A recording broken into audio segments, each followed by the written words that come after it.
am that I am. Oh, I am that I am.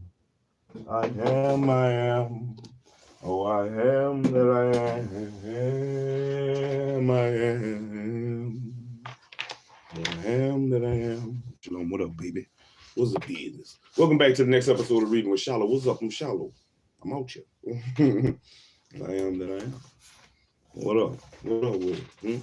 What's going down with you today? How y'all doing? Welcome everybody. We back on the last little bit, baby. We're on the ending. We about to reach port. We about to pull in the port. In the sea of pages that has been laid before us by Miss Harriet A. Washington. Miss Harriet, the medical apartheid, the dark history of the medical experimentation on Black Americans from colonial times to the present. Oh, man. Come on. We're on chapter 15. The book only has 15 chapters. And we didn't roll our way. I didn't roll through. Y'all didn't roll with me. 15 chapters, man. 15 chapters of task. For sure. Look at this size of that book. Oh. But we only have chapter 15, the epilogue, and the acknowledgments left to read. So that's what we're going to do. And right now, we're going to work on chapter 15. Ooh, the aberrant wars is chapter 15 of the medical apartheid. The aberrant wars. Man, I need me a towel. Anyway. Hope everybody doing well. Like, comment, subscribe when you come in. Say something in the chat so I can know the chat working. Hey, we're going to work our body first. We'll come back and work our mind second. And we're going to work our body again third. Number 3. Third on the list. Man, hold up. 3 of them. But 25 things, man. Give me 25 things. Whatever it is, get off your lazy behind. And whatever comes to your mind, do 25 things 25 times. Shit. I know you can. I know you can. You can do so many things. You're so great and wonderful. You can do many things. You have what you need to succeed. You can do 25 things. Do 25. If you can do more, do more. Hey, just do something. Get up and do something. Make a better habit, man. Let's try to build on the habit and do something. Something. 25 somethings. Shit. Oh, I had it in my mind to do some push-ups. I had it in my mind. Oh, man. 25 things. What can I do? Just 25 things and no boo-hoos. 25. Let's go, man. 1, 2, 3, 4, 5. That don't feel heavy enough. 5. That don't feel heavy enough. We're going to try to fit there. What up, baby? 25. Yeah, let's work with this one. 6, 7, 8, 9, 10, 25 things. 11, 12, 13, 14, 15. Don't cheat yourself. Get your ass up.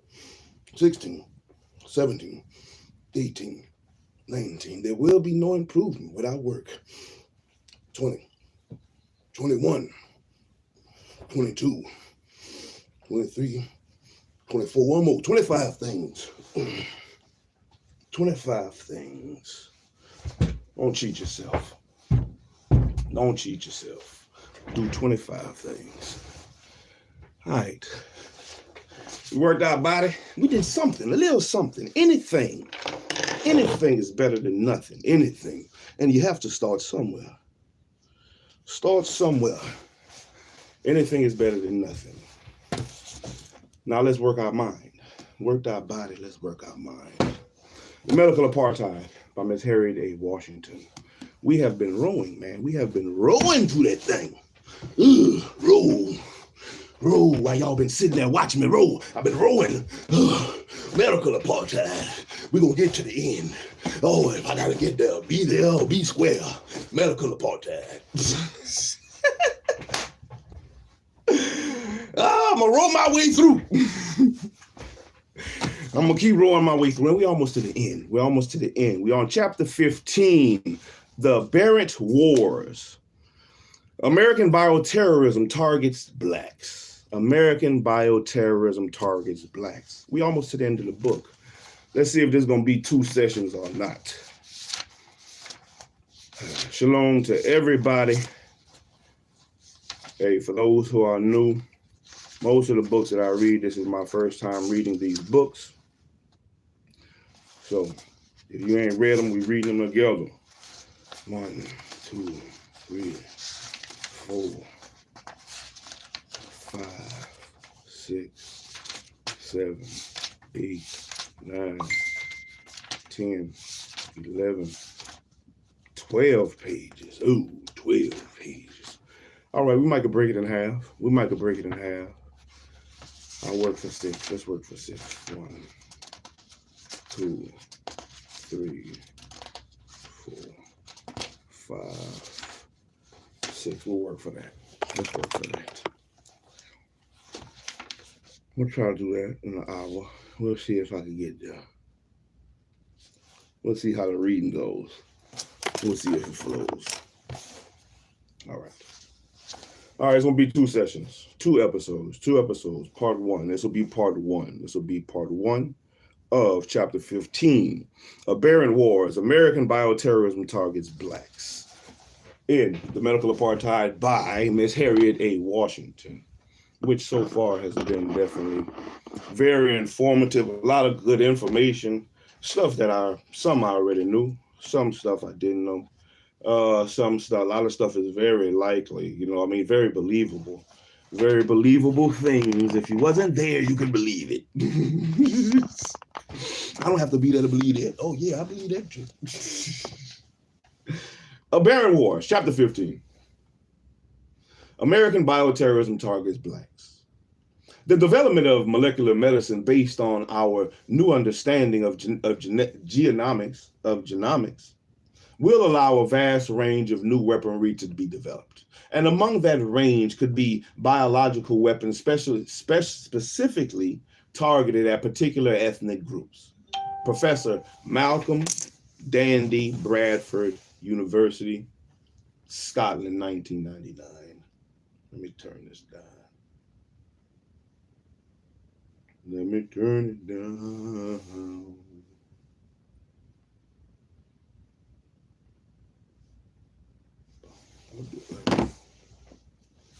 During segregation, my bad, I must confirm that the structure of the chemical and biological warfare project was based on the U.S. system. That's where we learned the most. Walter Basin, MD, the Mangle of South Africa. And during segregation, the last long gasp of American apartheid, the legal standard of separate but equal meant more than racial separation. It meant inequality, sanctioned by law and enforced by violence and terror. In southern states such as Florida and Georgia, segregation meant inferior education, nearly non-existent health care, and dilapidated housing that was infested by vermin, glazed with lead, and for blacks only. But as the multiracial civil rights movement gained momentum, proud symbols of the dawning new age arose. And in Miami, Florida, the state building a spacious, modern 466-unit addition to a sprawling 1946 housing complex in the summer of 1951. And unlike the older portions of the complex, it was open to blacks. Now, this pristine symbol of hope was named Carver Village after Dr. George Washington Carver, America's best-loved scientist. The glistening new building in the fledgling town of the same name remained black-only dwellings in the summer of 1951. But Carver Village was the largest, most impressive new minority housing development in the nation. Sound like a project. The biggest project ever, George Washington Carver Projects. This distinction was quickly eclipsed, however, by the complex's prominence as one of the bloodiest battlegrounds of the civil rights movement. Carver Village amounted to the desegregation of the larger housing complex, and this precipitated the Klan organizing drives in Miami, white motorcades accompanied by rock throwing and the shouting of the black man. On September 22nd, two 100-pound boxes of dynamite blasted the untenanted building at the complex. On October, 3 bombs tore through Jewish schools and synagogues in the city. When threats, rallies, lynchings, and drive-by shootings failed to keep Carver Village residents from demanding places at the local poll and lunch counters, the Ku Klux Klan escalated its murderous assaults. On November 30th and December 2nd, 1951, more dynamite blasts rocked Carver Village, and leaving huge areas bombed out and uninhabitable. About another bomb was left on the steps of the Catholic Church. That was the spiritual home of the anti-segregationists, that's better, of the anti-segregationists. And the Miami Herald reported floggings were reported in Orange County. December was a particularly bloody month.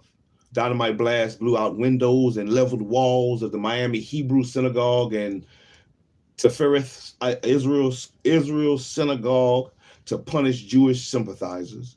And this incendiary violence was followed by the Christmas Day bombing assassination of Harry T. Moore, head of the Florida NAACP. Open racial warfare in the streets began to punctuate the exchange of acerbic racial rhetoric. But by 1960, unnoticed amid Carver Village's ruckus racial strife, the dramatic bloodletting had been married to another, silent, species of violence, this time at the hands of the U.S. government. Oh, I bet.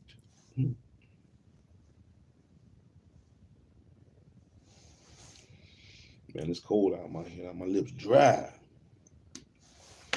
That bottom lip buckling. Ooh, that's what it's doing to me. That cold air got that bottom lip buckling. Don't do it, lip. I'm trying to save it.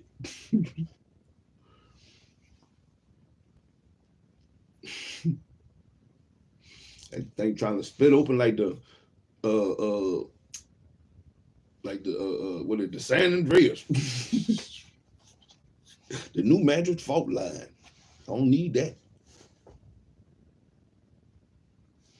The U.S. Army and the CIA, like the Klan, had Carver Village in their sights.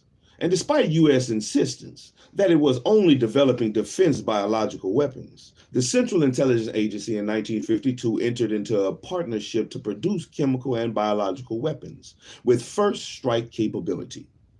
The Army Special Operations Division laboratories at Fort Detrick, Maryland, served as the site of the Joint Army-CIA program dubbed MK-Naomi. MK-Naomi.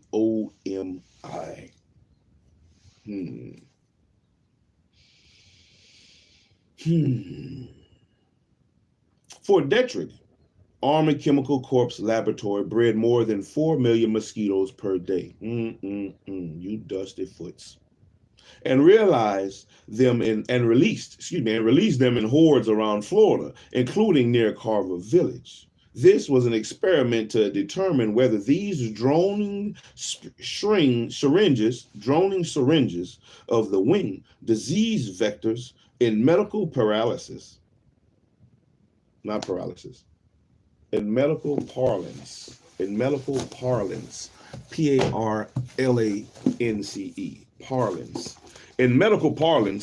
could be used as first strike biological weapons to spread yellow fever and other infectious diseases, ostensibly among foreign troops during wartime. Let's see. Parlance, Parlance. Parlance. Yeah, I'm not reading good right now. Parlance. Parlance. Parlance. Disease vectors in medical parlance Medical parlance. Parlance. Parlance. Parlance.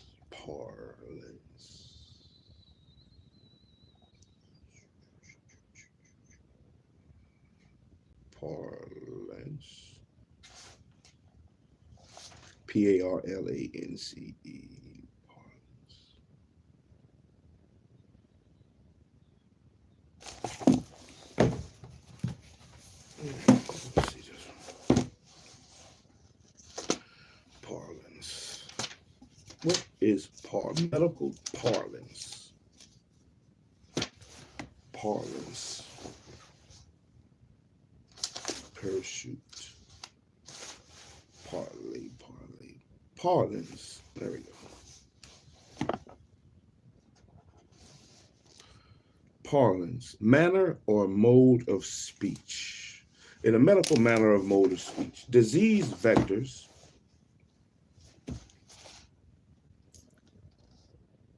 This was an experiment to determine whether these droning syringes on the wing, disease vectors in medical manner or medical mode of speech in medical manner could be used as first strike biological weapons to spreading yellow fever and other infectious diseases, ostensibly among foreign troops during wartime. Yeah, right. They tried on the niggas first. All you niggas in Carver Village. Perfect place. I got the place. Carver Village. We gonna take these mosquitoes from Maryland. Mosquitoes that we made in Maryland. And we gonna bring them all the way down to Florida. What up, baby? Shalom. What's the business? How y'all doing? Welcome. We're gonna take these mosquitoes. They're gonna be mad anyway. They're gonna be mad they down in Florida. It's too hot. I'm biting anybody. Yeah, bring that yellow fever. This was not the government's first local exercise of such biological friendly fire. A similar 1955 experiment had also targeted a black area. But because it bordered a white development, people on both races were sickened. Such exposures had already tripled Florida's whooping cough cases within a year, resulting in a dozen deaths after a whooping cough virus was released in Palmetto on Florida's west coast. Now, Carver Village was more precisely targeted and was subjected to the same strain, which drove up 1955 infection and death rates. And 8% of these, 1,080 whooping cough cases affected children 9 years old and under. By 1960, Carver Village residents had been plagued by a rash of mysterious illnesses, including the symptoms of dengue and yellow fever and deaths. Damn. An analysis of the records of MK Ultra, of which MK Naomi was a part, suggests the agency released various biological agents from mosquitoes to bacteria in hundreds of such dispersals, and the large numbers of exposures make it less surprising that mosquitoes were also unleashed upon another all-black site called Carver Village. This one in the Georgia's Chatham's County. Savannah is the county seat. Now, longtime Carver Village, Georgia resident Dorothy Pilote, former president of the Carver Heights Mission of Improvement Organization, recalls that in 1955, young white men came to our house and talked with me and my husband.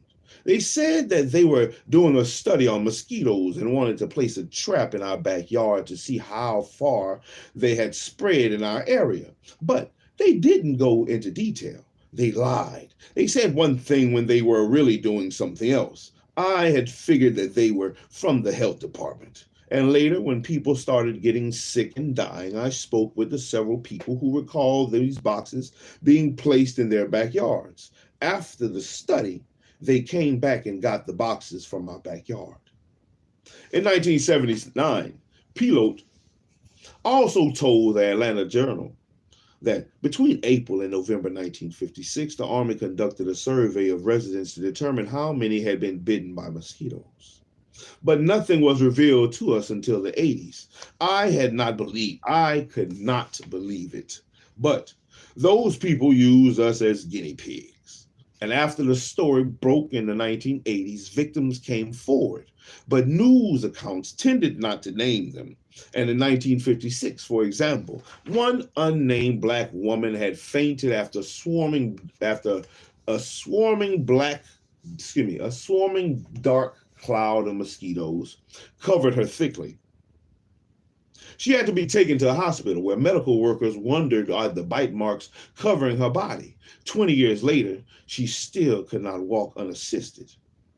The phrase human guinea pigs is frequently a prelude to hyperbole. It's frequently a prelude to hyperbole. But Dorothy Pilote sounds far too businesslike to be a conspiracy theorist. Her speech is crisp. Her responses are unfailingly concise and on point, even impatient, as she recalls the events of half a century ago without hesitation or ambiguity. But then, she has relived those events often. And in the 1960s, she organized,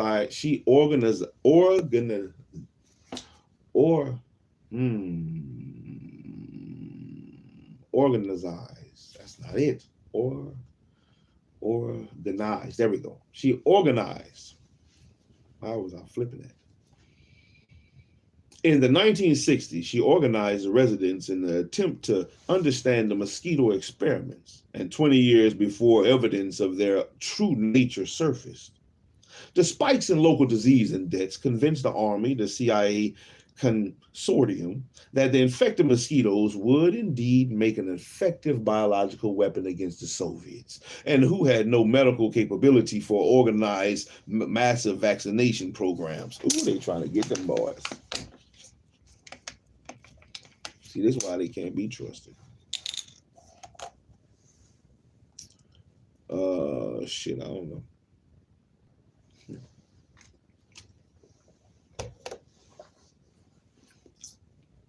I don't know, my brother. Well, my Cash App was up there, but I don't use that. Anyway, shit.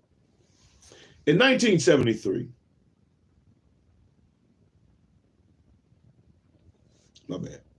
But for years, the CIA denied that it had unleashed such biological agents against its own citizens, despite the dramatic leap in illness and death rates, and despite the testimony of Pilote and other Georgia Carver Village residents. The government agents could plead innocence because they knew that there was no evidence. And in 1973, MK Ultra's director, Dr. Sidney Gottlieb, decided to sweep up the program's paper trail, citing his agency's burgeoning paper problem. Burgeoning.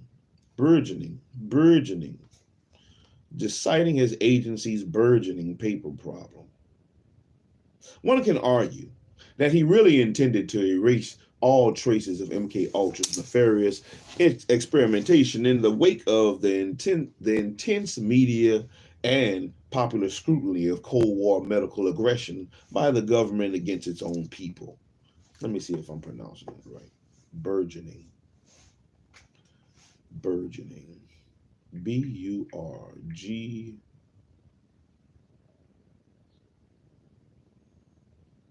B-U-R-G-E-O. Burgeoning.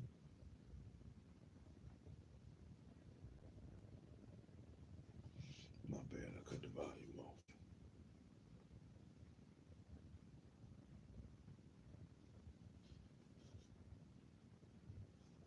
Burgeoning.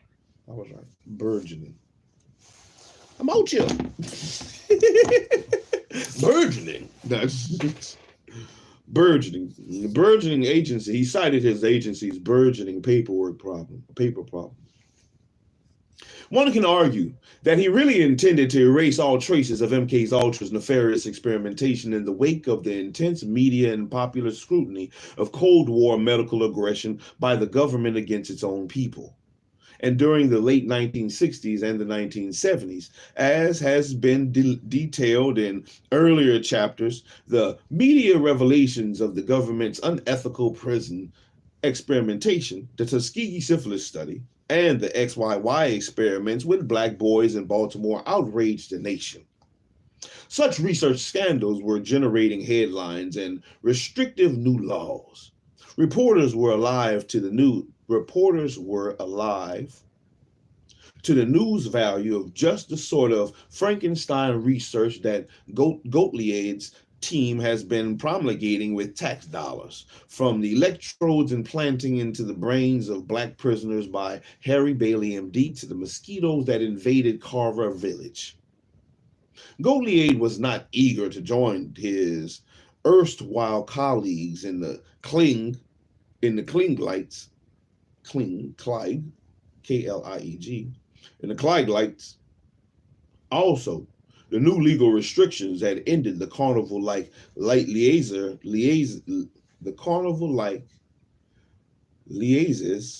fair research atmosphere marked by generous funding and few questions. These developments had driven most MK Ultra researchers to search for other, less conventional sources of federal money, and others, such as Bailey, were no longer active in America. It was in this atmosphere that Gottlieb oversaw the destruction of agency and individual case files. And in 1975, CIA Director William E. Colby acknowledged that the agency discarded most MK Ultra documents, including those of its subset MK Naomi, by 1973, rendering them very incomplete. With them vanishing not only the proof, but the institutional memories of yesterday's research abuses, it was as if they had never existed. But some residents of the Florida and Georgia exposure sites had not forgotten. They knew that they had suddenly began to stricken and say some had, They knew they had suddenly begun to sicken. There we go. And some had died of mysterious ailments after 1953. And some remembered being visited by government representatives who made unusual requests about around that time the sickness began. Something was amiss. And Dorothy Pilote put the two occurrences together and became the point woman seeking answers to what she was convinced was the poisoning of her community. Shalom. Okay. How you doing today? Good. Ooh, you doing good? All praises. My son doing good, man. All praises. All praises to the Most High. I'm glad you're here another day, my boy. And I'm glad I get to be your father another day. How you feeling, man? Good. How's your head feel? Good. How your eyes feel? Good. How your nose feel? Good. How your mouth feel? Good. I know it stinks. Ooh, Lord. How your back feel? Good. How your shoulders feel? Good. How your arms feel? Good. Oh, how you my legs? Good. What about your feet? Good. Your feet feel good. Yes, your toes feel good? Yes, sir. Your fingers feel good? Yes, sir. What about your throat? Your throat feel good? Yes, sir. What about your chest? Your chest feel good? Yes, what about your stomach? Your stomach feel good? Yes, sir. I'm all praise. I'm glad you feel good. Can you see? Yes, sir. Can you hear? Yes, sir. Ooh, can you feel? Yes, sir. Ooh, you can talk for sure. Yes. Can you walk back here so you can walk for sure? Oh, you felt that? Yes, sir. So you can feel for sure. You think? Can you think? Yes, sir. Oh, I mean, you got everything you need to succeed today, sir. You have everything you need to succeed.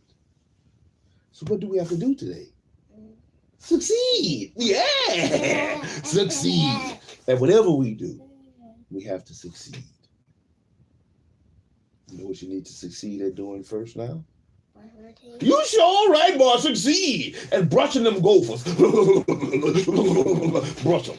Succeed. Go succeed. Because you have everything that you need to succeed. And all we have to do is keep building on it.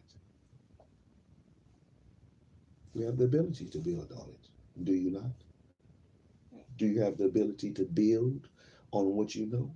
Do you have the ability to learn more? Do you have the ability to see more? Do you have the ability to hear more, speak more, walk more, think more? Yes, sir. Then we got the ability to do more, baby. We out chumps. Your brother still asleep? Yes, sir. All right. That's what it is. All right. Let me finish reading. We'll brush your grill. Yep, the grill.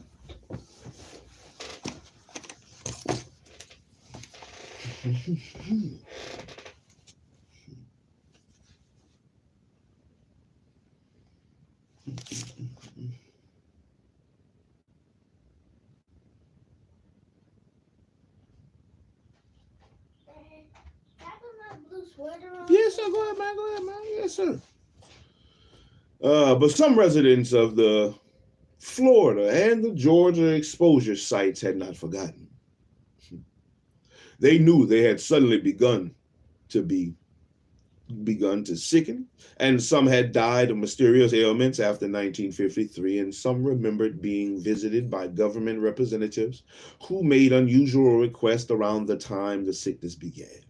Something was amiss. Dorothy Pilote put the two occurrences together and became the point woman, seeking answers to what she was convinced was the poisoning of her community. However, she had no proof. That is, she had no proof for more than a quarter of a century, when American Citizens for Honesty in Government and Subcommittee of the Church of Scientology launched a dogged,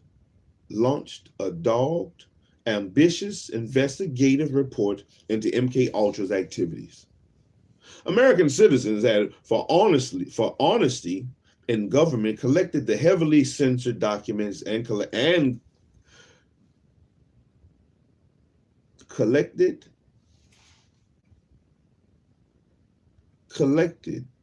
the heavily censored documents and collated them with known biological exposures.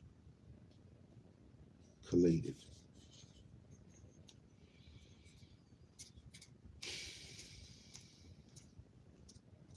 Then released a report that included copies of the damning originals.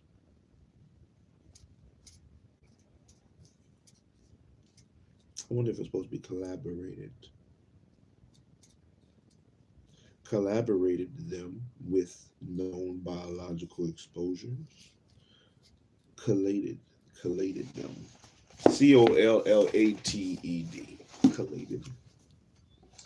COLLATED. Collated.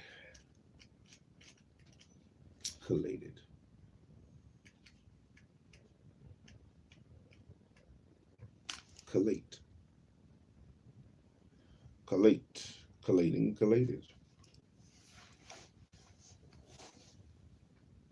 To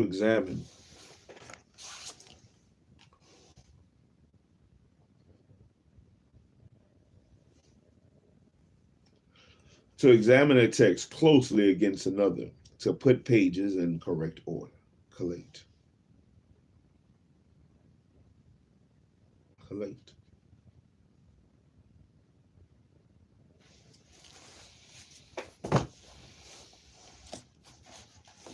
COLLATED.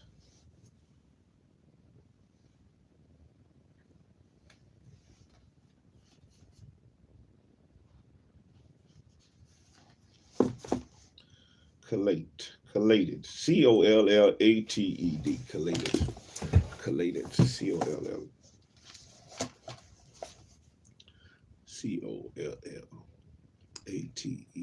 Collated.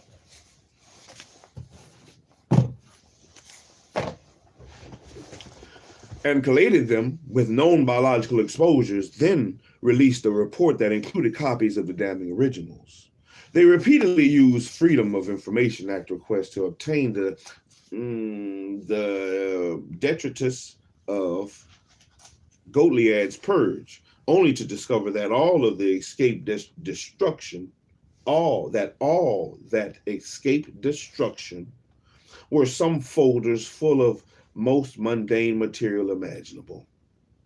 Train schedules, restaurant checks, and receipts from a wide variety of drugstores, laboratory, and biological supply houses. Hardware stores and restaurants were all that remained of the top secret activities for the researchers. But the few receipts for biological agents inspired the resourceful, detail-oriented reports to decipher the more ordinary receipts in order to retrace the trail of domestic bioterrorism. They showed how circled train timetables and train ticket receipts corresponded to journeys made to Carver Village, Florida, the CIA headquarters and the repositories of biological agents. Receipts for test animals, chemicals, and even the hiring of a crop duster dovetailed with the, hold on, don't do me like that, there we go, dovetailed with the spread of biological agents. For example, signed, itemized receipts were issued for such items as cultures of Haemophilus pertussis, a whooping cough pathogen.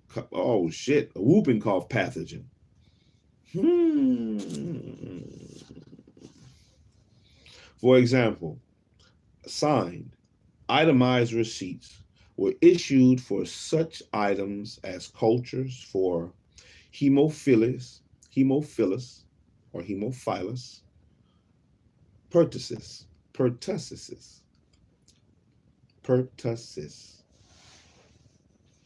a whooping cough pathogen. In January of 1955, the year that Florida whooping cough cases tripled, the documents also included physicians' bills for attention to injuries suffered by laboratory workers who handled bacteria, as well as receipts for formaldehyde and lime for burying dead lab animals. Lysol for decontaminating protective gear. I can't find my sweater. Maybe it's on the bed. That was the last place I seen it. You did? Yes, sir, on the bottom bunk. I put some stuff in there and I didn't see it.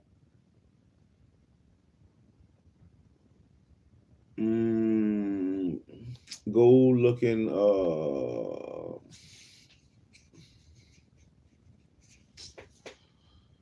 Go look what other sweaters are. Yeah, in your room. Go look what other sweaters are. Look. Just get the other one. They have the blue one with the man on the front. Oh. Yes, sir. You can use that one.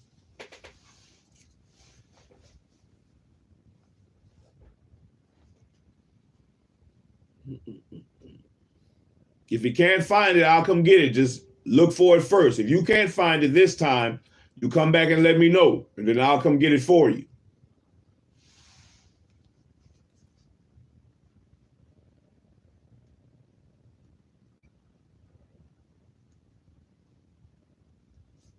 SHILO.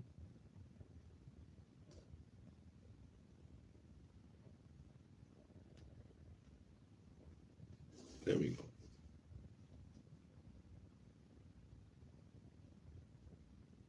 Lysol for decontaminating protective gear, nasal filters for handling microbes, and the aforementioned crop duster for field dissemination. Some receipts were stamped MK Naomi. Others bore the signature of scientists who were managing the project. And despite a 1969 presidential order prohibiting the production or storing of biological warfare agents, MK Ultra receipts for biological and laboratory supplies revealed that the dissemination of disease-carrying mosquitoes in Florida beginning in 1955 and 1956 triggered a long history of domestic bioterrorism by the U.S. government against its own citizens through at least 1972. Pooh. Now, not until nearly 1980 did the Scientologist research group finish piecing together its research and publish a report, which detailed, among other things, how in 1955 through 1956, the residents of Florida's Carver Village had been visited with the plague of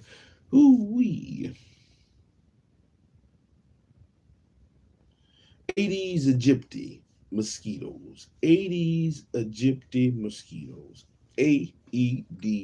Let's see how you pronounce it.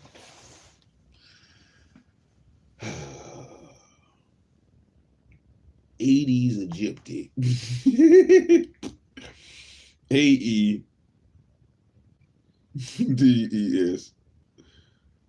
Yeah, how you pronounce it? It's right there.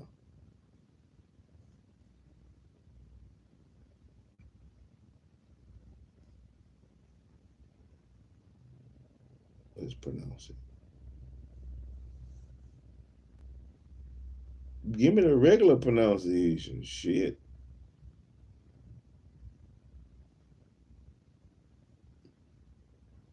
Just give me the pronunciation. Oh. Of animals and scientific names that many get wrong, so make sure to stay tuned to the channel of the species Come on, man. of mosquitoes, insects, Aedes aegypti. Aedes aegypti, although it is also... I was close. Aedes aegypti. Oh, shut your ass up. Shut your ass up.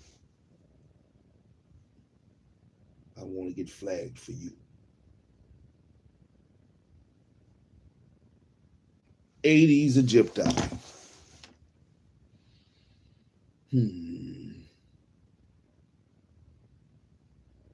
A plague visited with a plague of Aedes aegypti mosquitoes. Swarms bred by the Army Chemical Corps at Fort Detrick, Maryland carried Fort Detrick, Maryland carried, among other things, yellow fever and dengue fever. A surviving November 9, 1962 MK Ultra document described payments for drugs and other materials, including the development and testing of BW, biological warfare, harassment systems, and for large-scale production of microorganisms. Oh, they trying to do some shit. Despite the checkered reputation of the Church of Scientology, regarded by many as more cult than church, the extrapolations made by subcommittee members linking the innocuous-looking MK Ultra receipts to the deadly campaign against Black Floridians were so meticulously drawn that the rigor of the reporting gained the respect of the nation's premier periodicals. In 1979, the story was taken up by the New York Times, the Christian Science Monitor, the Washington Post, which on March 11, 1980, described how disease-causing agents, one that could touch off undulant fever, bronchiolitis, and another that could bring on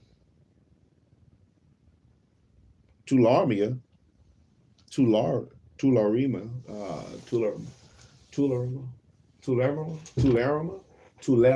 there we go, tularemia. Undulant fever, brucellosis, and another that could bring on tularemia were mass produced. And there were many opportunities to utilize such germs, with unwitting American citizens serving as test subjects. These newspapers supplied some additional evidence of how these Americans had become targets of domestic bioterrorism research. And as in many other terrorist incidents, MK Naomi targeted an ethically distinct group, African Americans. The New York Times wrote that the Army Chemical Corps has also deployed contaminated homing pigeons in the area. That's why people think pigeons ain't real. Contaminated homing pigeons in the area during the 1950s and had mounted biological warfare tests on oat crops in the predominantly black Virgin Islands. And according to the Times, at least one test caused oat crops to be infected with cereal rust, a destructive grain disease. Contrast reports on the egregious assaults on the health of black Floridians, Georgians, and Virgin Islanders in the 1950s and the 1960s to a 1969 report that details how the government abandoned its plans to test zinc cadmium sprays in Northern Virginia to determine the extent of the fallout of chemical and biological warfare. The same ostensible purpose as the Carver Village exposures. In the latter cases, concern about the possible health effects upon another group of residents, bald eagles in their nesting area, stayed the hand of the government scientists. Oh, if it wasn't for the bald eagles, baby, you was in there. They would have sprayed y'all ass. Spray them! Rain down on them. Oh, you're lucky the eagles there.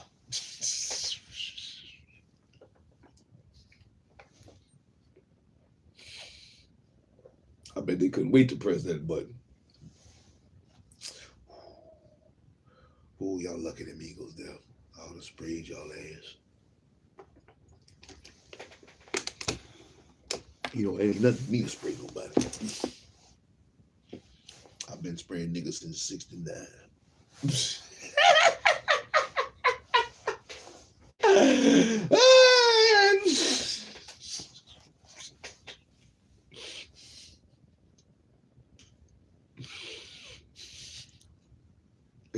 Oh, man.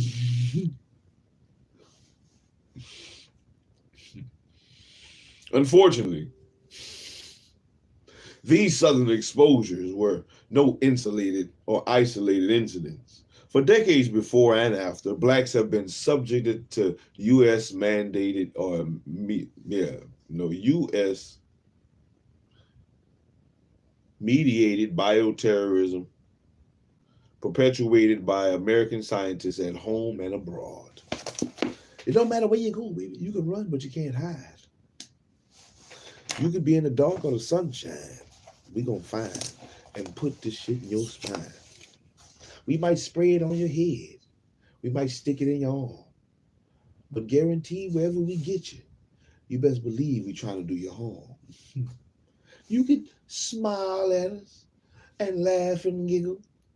But if I get a hold of you, I'm gonna experiment just a little. Maybe a lot. Dissect you here and there. Blacks and Hispanics, I'm telling you, you better beware. Like a nursery, a boogeyman story tonight. Oh, mama, be careful, mama, not the government. The government gonna come get you. They sprays you. You gotta watch out. You better watch out. You better. The government is who I'm talking about. They'll kick in your door and take you out. They don't care if your ass was sleeping. That's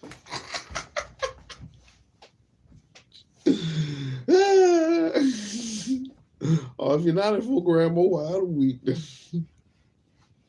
Anyway, lately, the word terrorism has been bandied about widely. It has come to encompass anything from the frank physical assault to an enforced political agenda that differs from the subjects. But terrorism is best defined more narrowly as a threat or the use of violence, including kidnapping, extortion, assault, and murder by an individual or organization that targets innocent civilians. In contrast to mere criminality, terrorism is employed to further ideological and political or religious goals. Living weapons. Bioterrorism employs chemical and biological agents such as microbes, and poisons in the service of terrorism. Biological weapons often consist of disease-causing organisms, and usually microorganisms such as bacteria, viruses, fungi, or derivatives for humans, animals, or plants. These may exist in nature or may be produced by labs. Either way, they sicken or kill via infection or poisoning.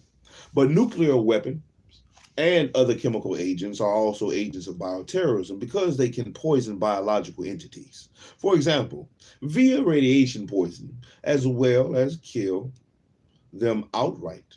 Bioterrorism can kill people directly, or it can kill by destroying or polluting the water, animals, and plant life upon which people depend.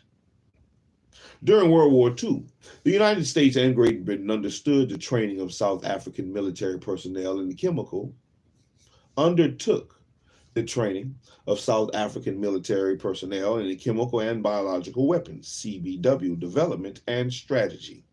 A relationship that was to deepen and continue with ominous implications for Black South Africans. Even during the Korean conflict, the United States Armed Forces unequivocally documented its effects with regard to psychological and biological warfare. Major General Robert L. Lee, Director of Plans, U.S. Air Force, noted on March 17, 1953, that the Psychological Warfare Division will direct and supervise covert operations in the scope of unconventional BW warfare or biological warfare and CW chemical warfare operations and programs. The post-war American agricultural program produced a large amount of weaponized agents, and in 1955, scientists favored distribution in bombs filled with a chemical and a feather mix, which gave way to aerosol methods. And these, however, were dwarfed by the effectiveness of the Soviets' hoof and mouth, rinderpest, and African swine fever mixtures, which targeted livestock. During this period, as we have seen, the Floridian communities of Palmetto and Carver Village were army targets of disease-carrying mosquitoes. Research and development on the use of wheat rust, rice blast, and rye blast, foot and mouth, and rinderpest against plants and animals were supplemented by the experimental development of porcine brucellus,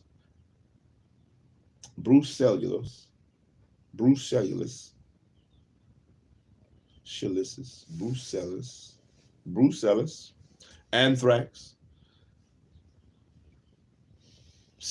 fisticosis, to be used against humans. But by 1969, the United States would declare that it had ceased development of new biological warfare agents. The defoliant agent orange constituted a biological friendly fire incident when its use backfired by triggering a variety of persistent health problems in American servicemen and servicewomen in Vietnam. And the Geneva Convention banned CBW in 1963, but evidence suggests that some nations, such as South Africa, never ceased using these weapons. The refinement of weaponized biological and chemical agents by South Africa, the Soviet Union, Israel, and Iraq ushered in the current age. And throughout the 1970s, South Africa was accused of unleashing anthrax against Zimbabwe in the Rhodesian Civil War, and the Soviets were reported to have used glanders against Afghanistan in the 1980s. Rice and ricin. I'm trying to get to the, there we go. I'm trying to get to the stopping point that I said I would get to. Got about 2 more sections. 2 more pages for sure. 2 pages. Bioterrorism is often a murderous expression of ethical hatred.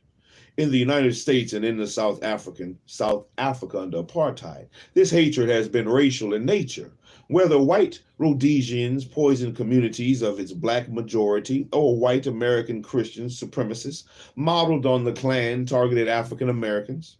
Sometimes the ethnic element lurks below the ideological surface, but U.S. groups with frankly racial political agendas often mount baldly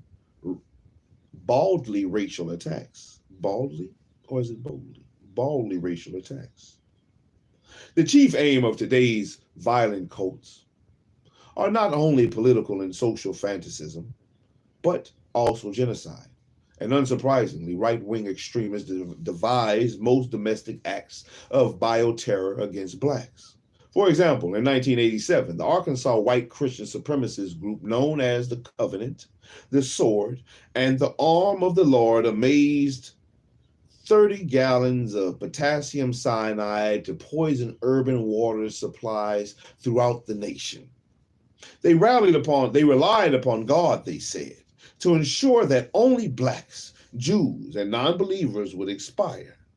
Their stated aim was to topple the federal government and hasten the second coming of the presumable white Gentile Messiah.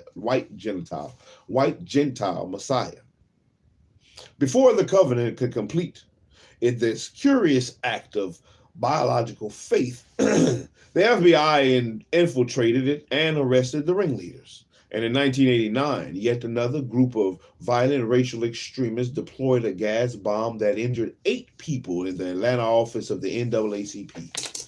These acts of domestic bioterror continued unabated through the end of the century, and FBI infiltrators foiled the April 1991 attack of the nation's water supply that the right-wing Patriots Council of the Minnesota planned to undertake, with ample stores of the deadly toxin ricin it had manufactured from castor beans.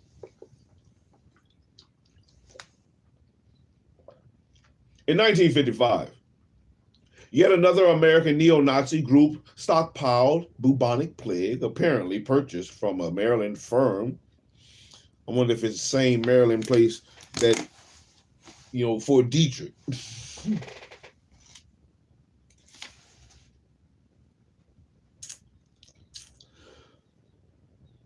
Stockpiled bubonic plague, apparently purchased from a Maryland firm that provides biological agents for scientific research.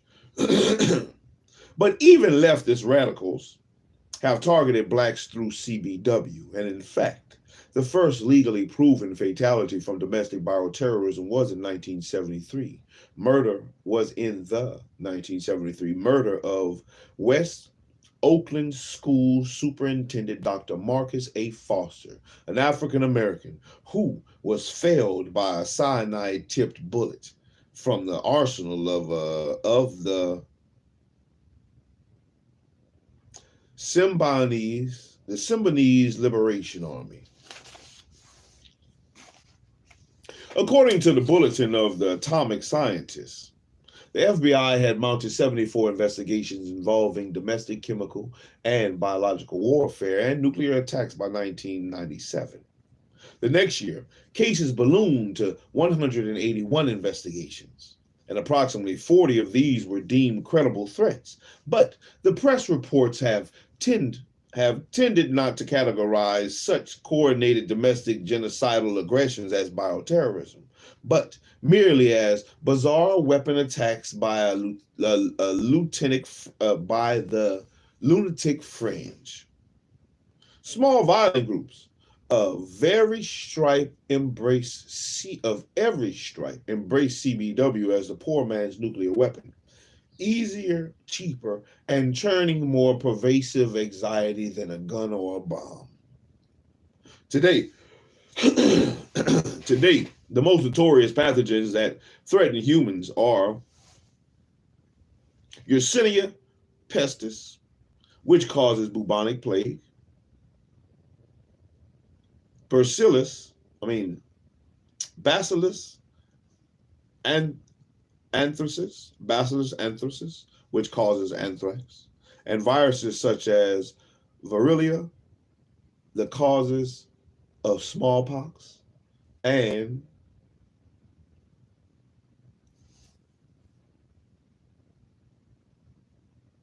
hemorrhagic fevers such as Lassa, Marburg, Ebola, Hantane. Most of these have been considered for weaponization. I know I probably messed up on that last one. Hantane, Hantaan, Hantaan. The color of counterterrorism. The terrorist felling of the World Trade Center towers, and the contaminated attack con, con, con, concomitant. The terrorist felling of the World Trade Center towers and concomitant attack upon the Pentagon were followed a month later by anthrax attacks in which 5 people died and 13 were sickened. When anthrax was found in mail addressed to several congresspersons and contamination was suspected, Congress was immediately shut down and lawmakers fled the building, which were immediately closed and sealed, then decontaminated. But the Brentwood Mail Processing and Distribution Center facility in Washington, D.C., where 92% of the 2,646 workers were Black, letters contaminated with Bacillus anthracis spores were processed by both machines and human handlers. 4 U.S. Postal Service workers and Brentwood fell ill with what was tardily diagnosed as inhalation anthrax, and 2 died. Many African Americans perceived a clear racial disparity in how the Black and white victims of the anthrax attacks were treated. Yeah, y'all closed the Pentagon down, but keep working. The mail must go out. Rain, sleet, or snow. We don't care if the anthrax kill you slow. The mail must go.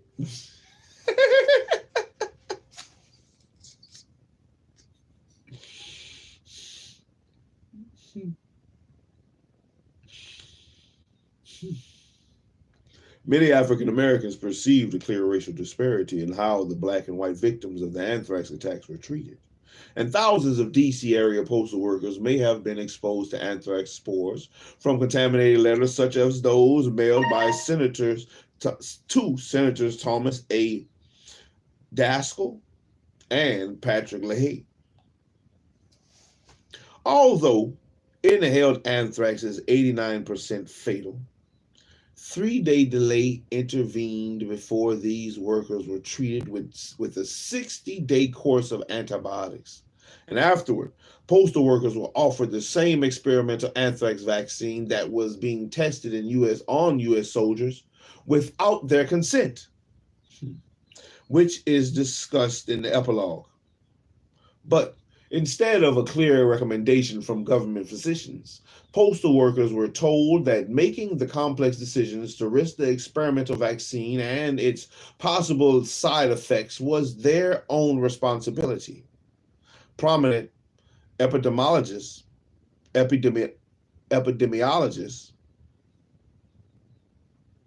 gave conflicting advice, and some cited the dangers of side effects, and other experts stressed the need of additional protection, such as adjuvant vaccine to discourage the development of anthrax in the exposed, because the antibiotics offered protection only up to 60 days. But no one had warned the workers that the 60-day course of antibiotics that they accepted would not be sufficient to protect them. And when workers were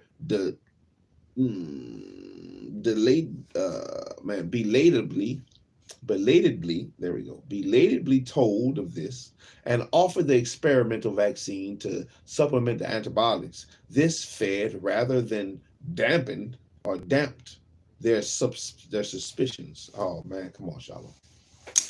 Come on, get it together.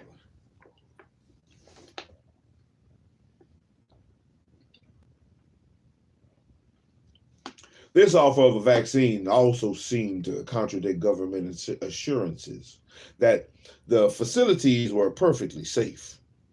When HHC Secretary Tom Thompson finally officially recommended the vaccine, suspicion reigned among the black staffers that experimentation, not treatment, was the real goal of vaccine administration.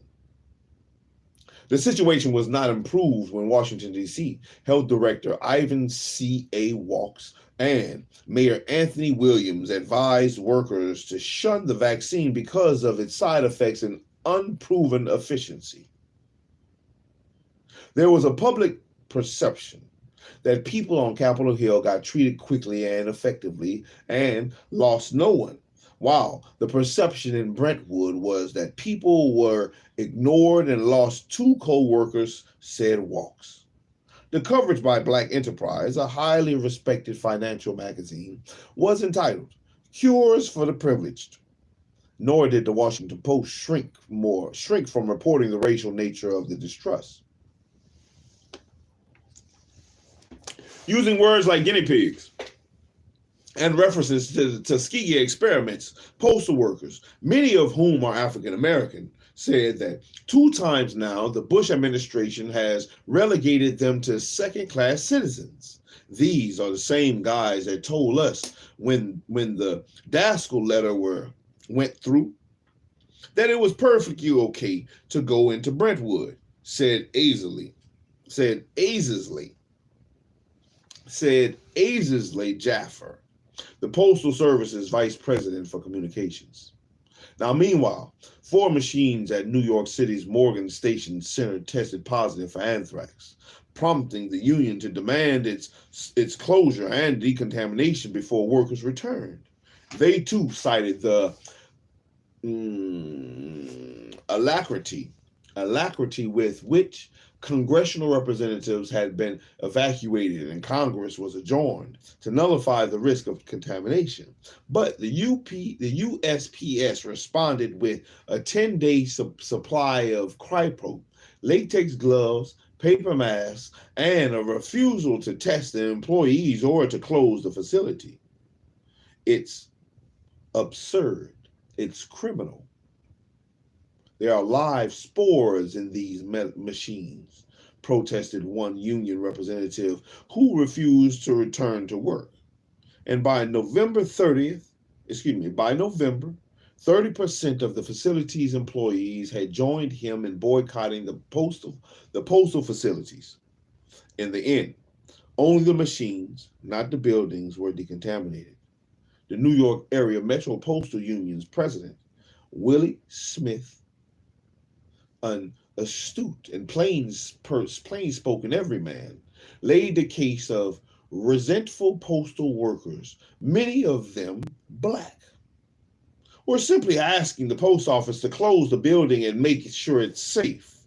Smith told the New York Times, "I realize that Morgan employees are not Supreme Court justices or senators or congressmen, but they are God's children. Ain't that right? Ain't that right? They have the same right to life as the aristocrats, and no one piece of mail is worth a human life."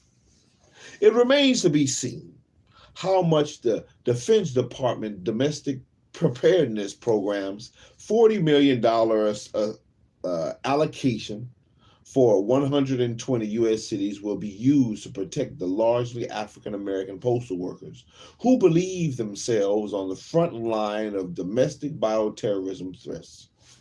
And that's where we're going to stop right there. We're going to stop right there and come back with a part 2 and start with white weapons. Part 2 will be white weapons. And my eyes is getting blurry. My eyes is getting blurry. Oh, the sleep monster trying to get me. He trying to blur my eyes. Get off me, sucker. That's all right. That's all right. I made it. I made it through my hour read. That's all right. That has been part 1 of chapter 15 of the Medical Apartheid. The sea of pages that we have rolled through. We have rolled through these sea of pages by Miss Harriet A. Washington, man. Harriet A. Washington. We're going to keep pushing. We're going to keep rolling. We're going to keep moving. Woo, woo. One book at a time, one page at a time, one chapter at a time, man. one episode at a time, one paragraph at a time, one section at a time. Shit. Here a little, there a little, until we seek and see what we can learn and find in these sea of pages. In the sea of pages that is laid before us, man. We have to roll through them. As I assassinated. Oh, Lord. And I do my part, man. In the destruction of the world. I do my part. I'm going to do my part, man. SHILO. SHILO. For I have become destroyer of worlds. For I have become the destroyer of worlds. SHILO. We're going to keep pushing, man. We only got... So I wanted to read all the 6 pages so that way I can split it up in at least 2 parts. I only want to do 2 parts for chapter 15. So we have 6 more pages to read, which we'll read in the second episode, or the next episode, which we'll pick up. And after that, we have the epilogue, which is 1, 2, 3, 4, 5. Oh, shit. Start over. 1. 1. Come on, you sucker. 2, 3, 4, 5, 6, 7, 8, 9, 10. 10 pages. And I can split that up to 5. I mean, I can split it up to 5. That's 2. I can do that 2. Get that 2 times. And the acknowledgements and the 1, 2, 3.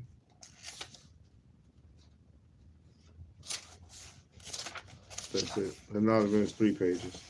So the epilogue. When I read that epilogue, the last 5 pages, I'll go ahead and read that one. I'll finish off the book that day. That day, I'll finish it off. I'll just go ahead and finish off through the acknowledgments. Since the acknowledgments is only 3 pages.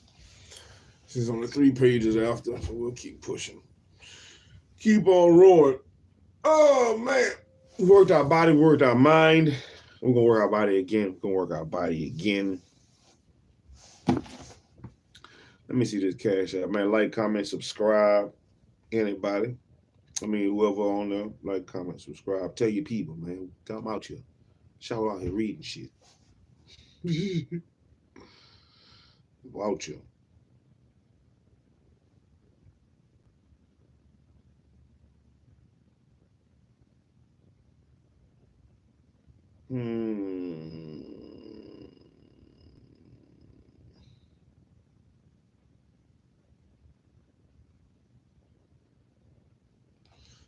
The cash up $Bootsoulja337, man. If anybody wanna, for whoever that is, Blade Brothers. Yeah, and if you want to donate something, you go to $Bootsoulja337, man. I guess.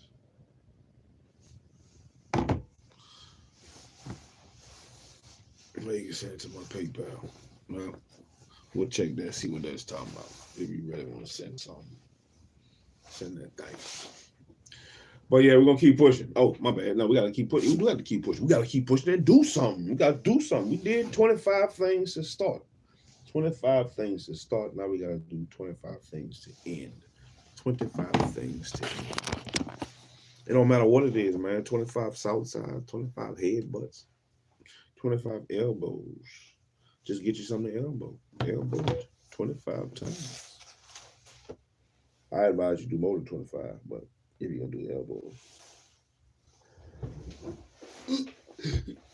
Oh Lord. Okay, hey. Let's do that for the fat folks.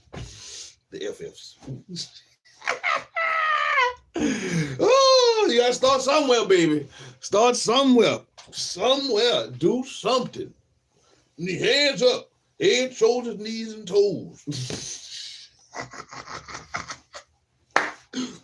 1, 2, 3, 4,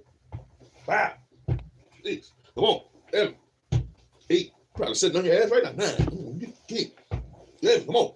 12, 13, 14, 15, 16, come on. 17, y'all can do something. 18, 19, 20, 21, 22, 23, come on.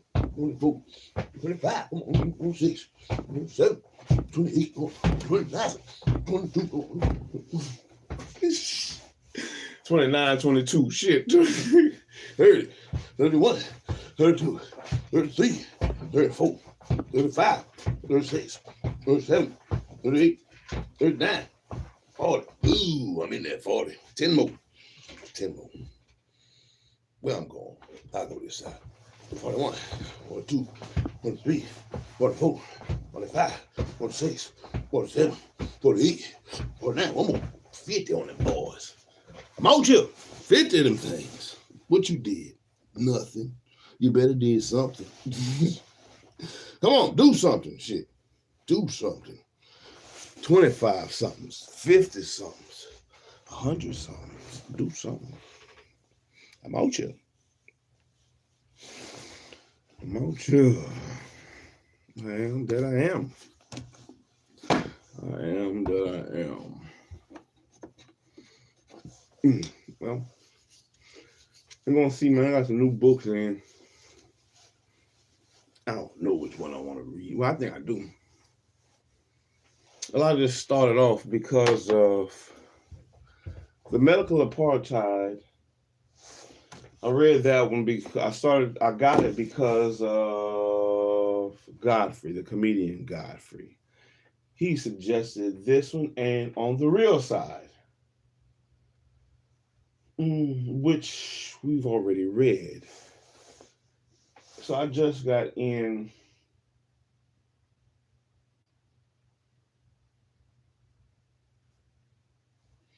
You know, we've been in some slavery stuff for, which ain't, it's not a bad thing. We've been in some slavery stuff for a couple of books. Man. And I know the slavery, you know, it's part of the, they say it's part of the history, but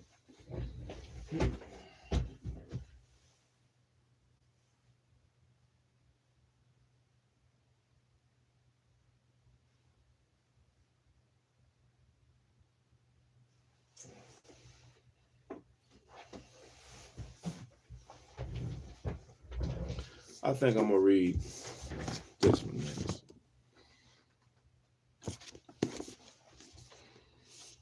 I want to laugh. And I think this one might be fun. I think it might be fun. The Book of Patrice O'Neal, based on the philosophy of Black Phillip. This probably be the one I read next.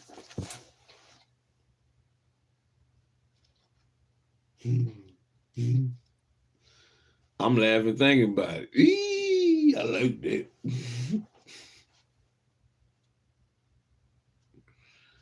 This might be another form of slavery, but we're going to read. Patrice, I want to heal.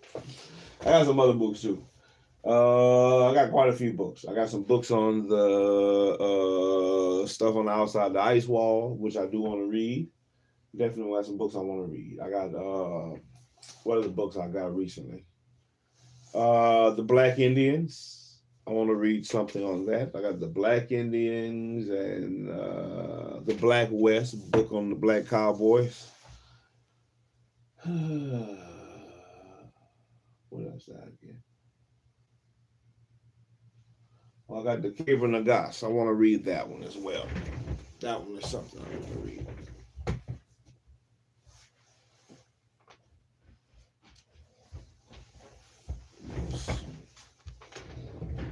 Ah, you found it, huh? Yeah, what? You just that. You found it. Look good on you, my boy. I did find it. Yeah. Ooh. Oh.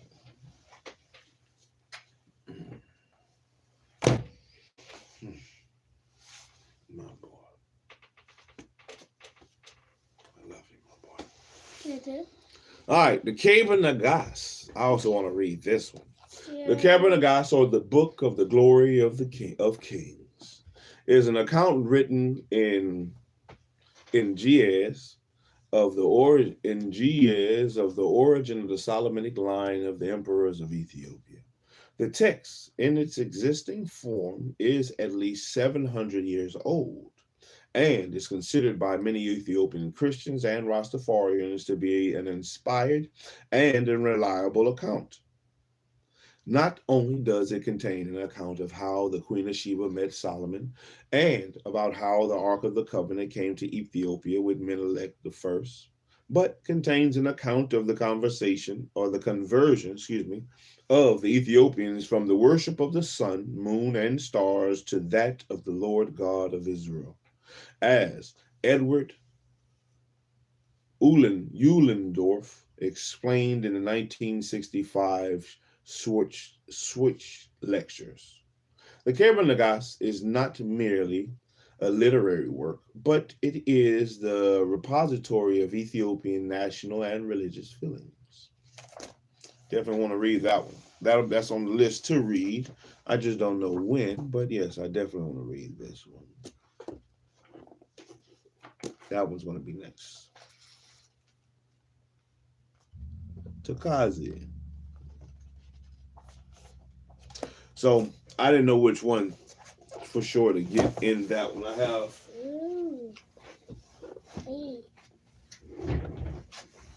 Wait.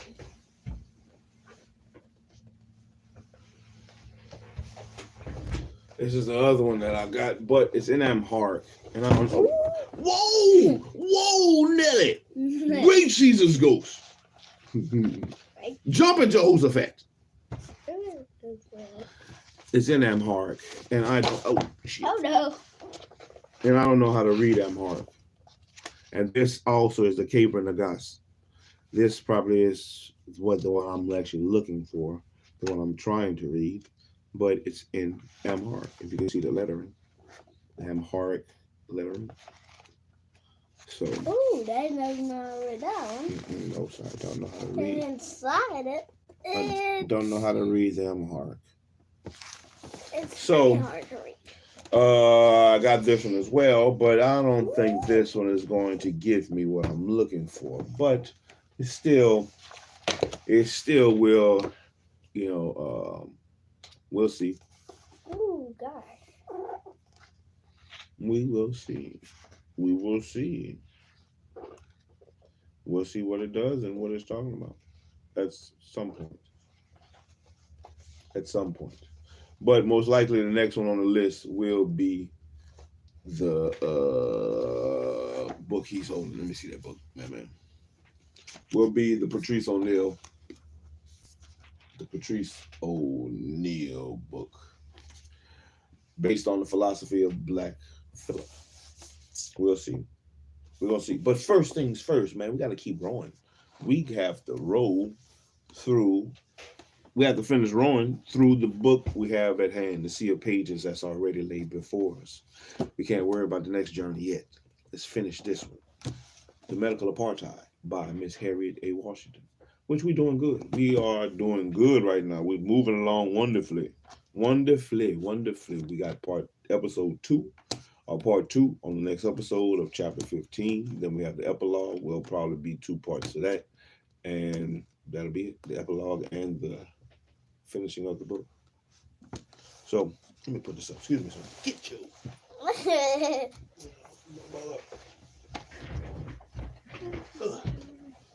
Oh me. What is it old me for? What is it in that for, Daddy? Just because. What else I got up here?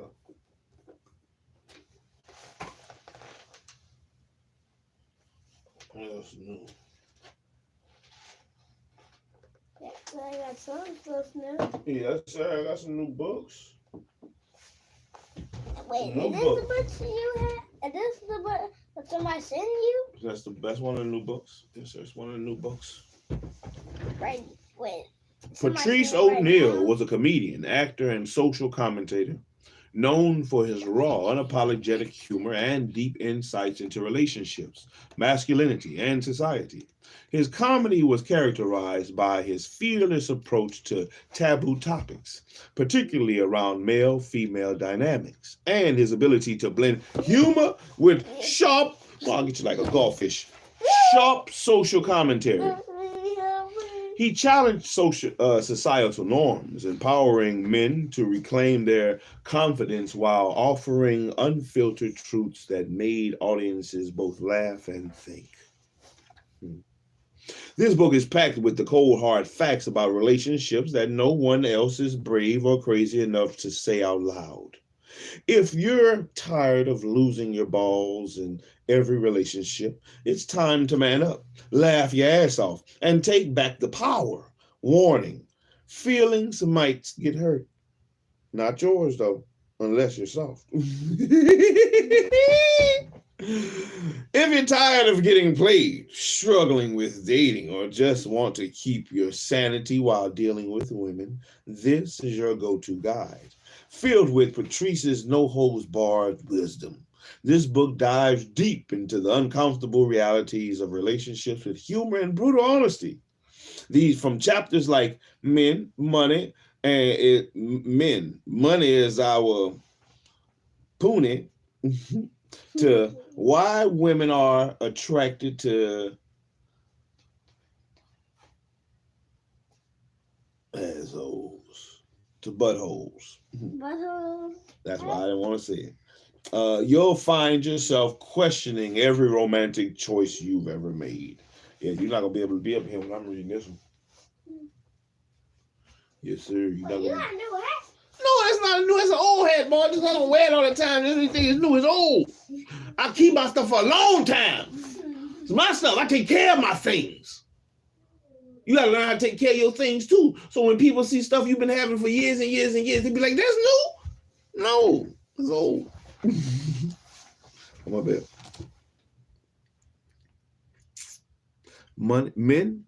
Money is our pussy. To why women are attracted to assholes. You'll find yourself questioning every romantic choice you've made. Patrice doesn't just break down dating. He uncovers the lies, the manipulation, and the real strategies men need to regain control.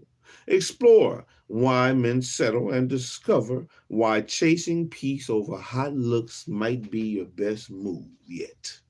Get the lowdown on power dynamics, how women really think, and why being the nice guy is always a losing strategy. This isn't your average relationship advice. It's a reality check with a side of dark humor. So brace yourself. It's going to hit hard, but you'll be laughing all the way through. Oh, it sounds like my kind of book. Ooh.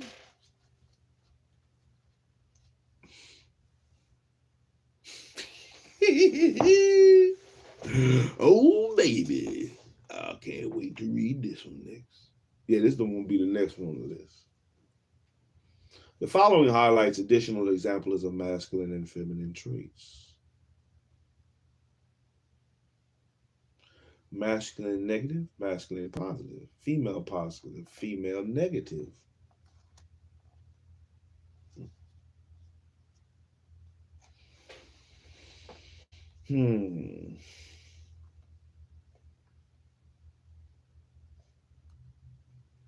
In men, these are negative traits. In women, these are extremely negative traits. In men, these are positive traits. In women, these are neutral traits. In men, these are neutral traits. And in women, these are positive traits. The female positive and the female negative, the masculine positive, masculine negative is what they're talking about. I was just reading through. Masculine negative, aggressive, boastful, overbearing, vain, brazen, egotistical, violent, act without thinking. Or act without thinking. That's not how it's put though. Clumsy, overly logical, indifferent, combative, defiant, argumentative, compulsive.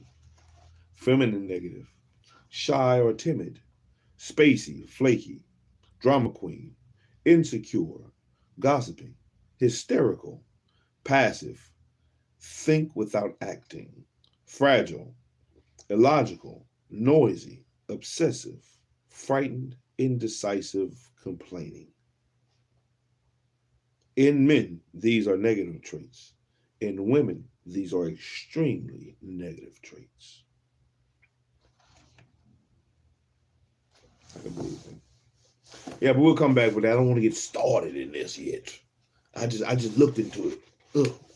What does the sea of pages have for us?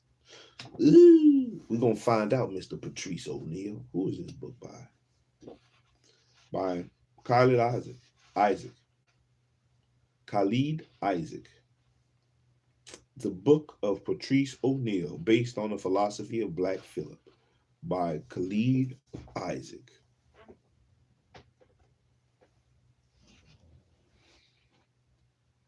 This was copyrighted in this year, 2024.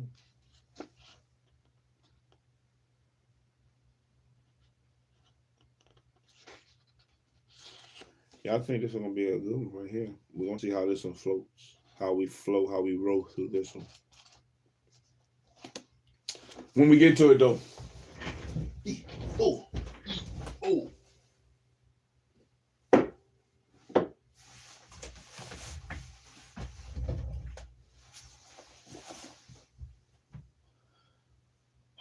Yeah, I got a couple other books. I got some other books.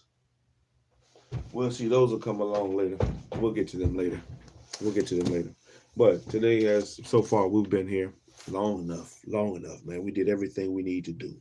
You have everything you need to succeed. So the objective of today is to succeed. Do what you're supposed to do. Do what you have to do. Succeed.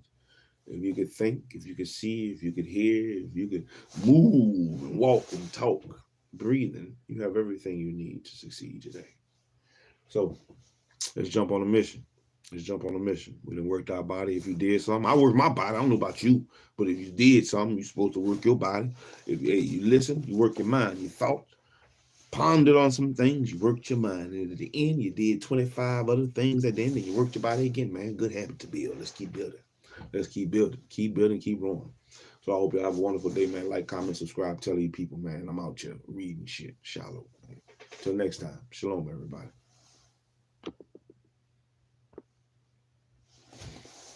I'm in that thing.